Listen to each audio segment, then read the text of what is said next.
action. Hey guys, Rachel here. Want to talk about how to channel your emotions with your writing. So we did do a blog post on this, but I just want to elaborate a little bit more.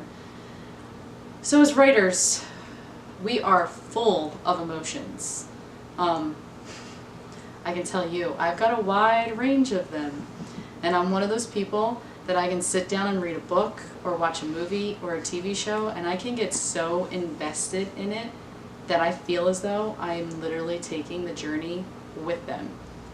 So somebody has managed to sit down and write, whether it is a book or a screenplay or a pilot, whatever it is, and they develop these characters and they channel these emotions to the point where you find yourself sitting on your couch and there's either tears running down your face, or even though you want to hate somebody in this book or movie or whatever the case is, you also can't help but love them. Or maybe you find yourself relating to them and parts of them when you thought you wouldn't be able to relate to this character at all. That, as an author, those are the things we're capturing. Maybe you're having a bad day and you don't know how to get through your bad day, or you don't know what to do with it. Channel that. You know, write it down. Vent about it. Touch notes. These are just some of the tips that we have talked about. You know, how many times do you probably pick up the phone and call your friend and you're like, oh my god, this was my day today, I just need to talk about it, I need to let it go, whatever, you know? Maybe somebody cut you off that day, or maybe you had to deal with your ex, and I don't know, maybe your parents called you up and didn't like something that you did, or whatever the case is. Maybe you got really sad news, I don't know. Maybe you got great news. Maybe something awesome happened. And you have all these emotions that you're feeling. And how do you channel it, right? An example I can give you, myself. One of the things I prided myself on with my manuscript was character development.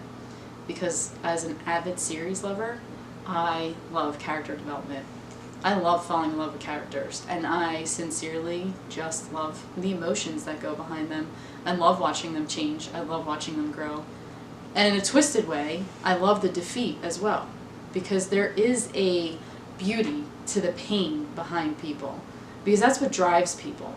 It's that pain, it's that whatever they're committed to or whatever has sparked it for them, because it usually comes from the pit of their soul and how they care so much about something, or they are so hurt by something and all they want to do is either fix it or get revenge or whatever the case is.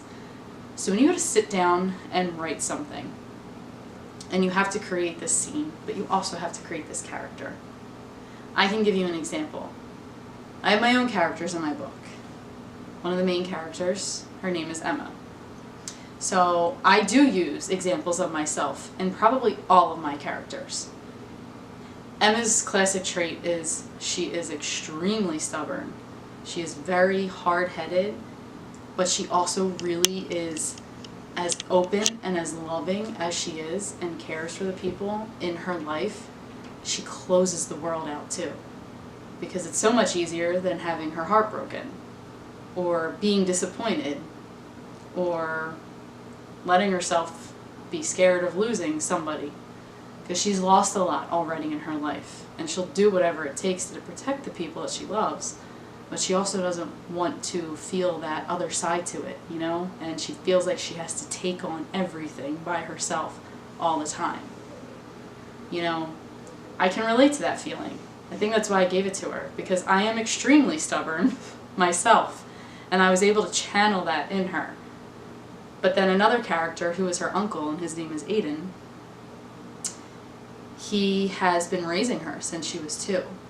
But he has, you know, there's a lot of backstory to my characters, but his overall thing is keeping her safe.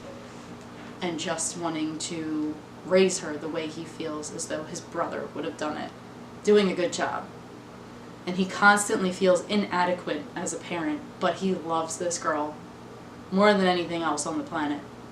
And that is his drive to keep going. It is his drive to do what he does, and it's his drive to still want to make the world a better place, but it's a better place for her to live in. but he struggles with the parent aspect of, am I doing a good job? Did I do a good job?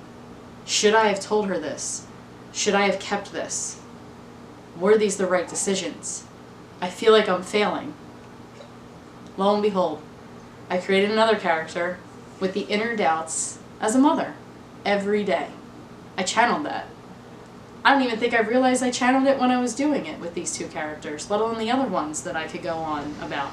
But those are just classic examples. What is it that you can sit down and think about? Maybe it is your darkest fears. Maybe it's your most self-conscious moments. Maybe it's your greatest joys.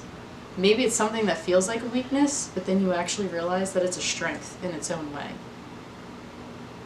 Channeling emotions in a lot of anything fantasy and fictional and series, when I watch it, the bad guy or the evildoer always wants to say that somebody's greatest weakness is loving somebody.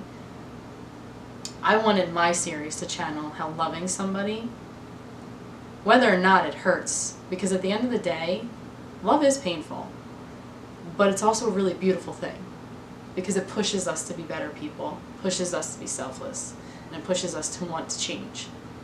But those changes don't happen overnight, and they're not going to happen overnight with your characters either. So this is something you have to sit down and think about. Think about what's happened in your own life, how it's changed you. I went through a divorce, guys. That was probably the single most life-changing thing I went through after having a child. And both of them brought on it a whirlwind of emotions. And I learned how to channel it, and I learned how to get through it. And one of the biggest ways I got through it was through my writing. And when I look back and I read my characters, they're a little hint at all the things that I realized I was going through in my own way. With each individual character, I gave them different struggles. And I also gave them strengths. Maybe that's the other thing you start doing with them, and the emotions. Think about how you can really play up a scene and tug at somebody's heartstrings. And maybe it's supposed to be a serious scene, but you find a way to even throw that twisted humor in there for some of that relief. Anything. Channeling is probably easier than we realize, but oftentimes, like anything, we make it more complicated than it needs to be. Because sometimes it's hard for us to feel what we're feeling, but we have to remember that when we feel these things, that's what explodes our writing. Because the whole point is to have somebody sit down and be moved, or feel blown away, or really hate a character but also understand them, or feel confused as to how they can feel bad for the bad guy, or love that this one relationship, whether it's between lovers or parents and child, how it really moves somebody to change and make them a better person. That is what we're channeling as writers. So just check out the tips, and we'll go over this again. Vent. Write it down. You know, put yourself in your character's shoes. Which, let's face it, it's probably easier said than done, and you don't even realize it. So hopefully, you guys enjoyed hearing me speak yet again, and little tidbits. And I'll get back to you on something else real soon.